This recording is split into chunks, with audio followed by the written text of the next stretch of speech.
നിര ഞാൻ പാലക്കാട് അകത്തേത്തറ പറയുന്ന പഞ്ചായത്തിൽ നിന്നാണ് വരുന്നത്. കാരണം എന്താണെന്ന് വിചാരിച്ചാൽ ഞാനും എൻ്റെ അമ്മയും മാത്രമേ ഉള്ളൂ. 92 വയസ്സ് കഴിഞ്ഞ അമ്മയും 67 വയസ്സ് കഴിഞ്ഞ ഞാനും മാത്രമേ ഉള്ളൂ. ഞങ്ങൾക്ക് സ്വന്തമായി വീടില്ല. അപ്പോൾ ഞങ്ങൾ പഞ്ചായത്തിൻ്റെ ഉമ്മർത്ത് 6 മാസമായിട്ട് പിണറായി സർക്കാർ പെൻഷൻ തരാത്തത് കൊണ്ട് ഞങ്ങളുടെ വിഷമം കാരണം ഞങ്ങൾ പഞ്ചായത്തിൻ്റെ ഉമ്മർത്ത് പോയി ഒരു കട്ടിലിട്ട് കടന്നു. അത് സുരേഷ് ഗോപി സാറ് എവിടേക്കോ പോകുമ്പോൾ പ്ലെയിനിൽ അവിടെ കാത്തിരിക്കുന്ന സമയത്ത് കണ്ടു എന്നാണ് പറയുന്നത്. അങ്ങനെ കണ്ടിട്ട് 24-ലെ ശ്രീകണ്ഠൻ നായരോട് വിളിച്ചു പറഞ്ഞു. ആ അമ്മയും മോളുടെ അടുത്തും രാവിലെ വന്ന് മഞ്ഞത്ത് കിടക്കാൻ തുടങ്ങിയതാ. വെയിൽ വന്നു 11-11:30 മണിയായി. അവരെ വേഗം വീട്ടിൽ കൊണ്ടുപോയി ആക്കൂ. ഞാനില്ലേ ഇന്ന്, ഞാൻ അവരെ സംരക്ഷിച്ചോളാം, ഞാൻ അവർക്ക് പെൻഷൻ കൊടുത്തോളാം. കൃത്യമായി പെൻഷൻ എന്ന് സർക്കാർ കൊടുക്കണോ അതുവരെ ഞാൻ കൊടുക്കാമെന്ന് പറഞ്ഞു.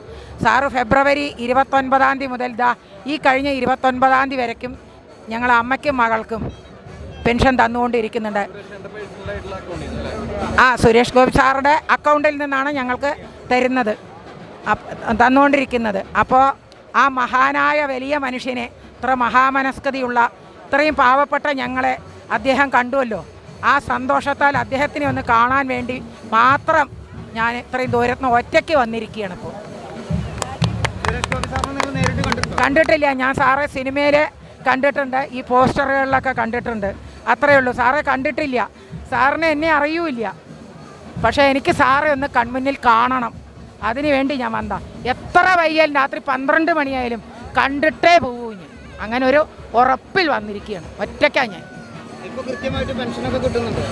അല്ല, പിണറായി സർക്കാർ തരുന്നില്ല. പക്ഷേ സുരേഷ് ഗോപി സാർ പറഞ്ഞ വാക്കാ.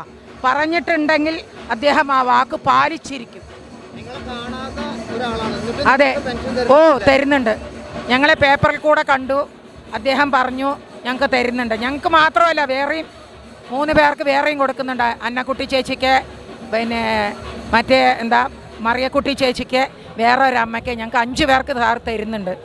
മഹാനായ മനുഷ്യനാണ്. ഞങ്ങൾക്ക് സ്വന്തമോ ബന്ധമോ ഒന്നും പറയാൻ ആരുമില്ല. എന്നാലും അദ്ദേഹത്തിന് അത് തോന്നിയിട്ട് ഞങ്ങളെ സഹായിക്കുന്നുണ്ടല്ലോ.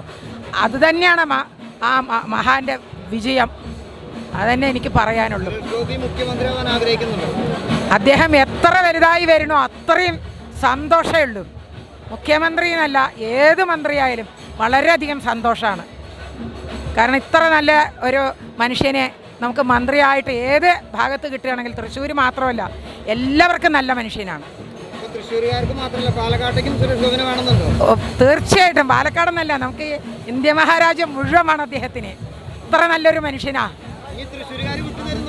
അത് പറഞ്ഞിട്ട് കാര്യമില്ല. ഞങ്ങളും വിടില്ല അദ്ദേഹത്തിന്.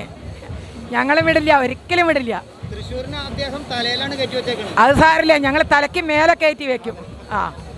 തീർച്ചയാണ് അത്.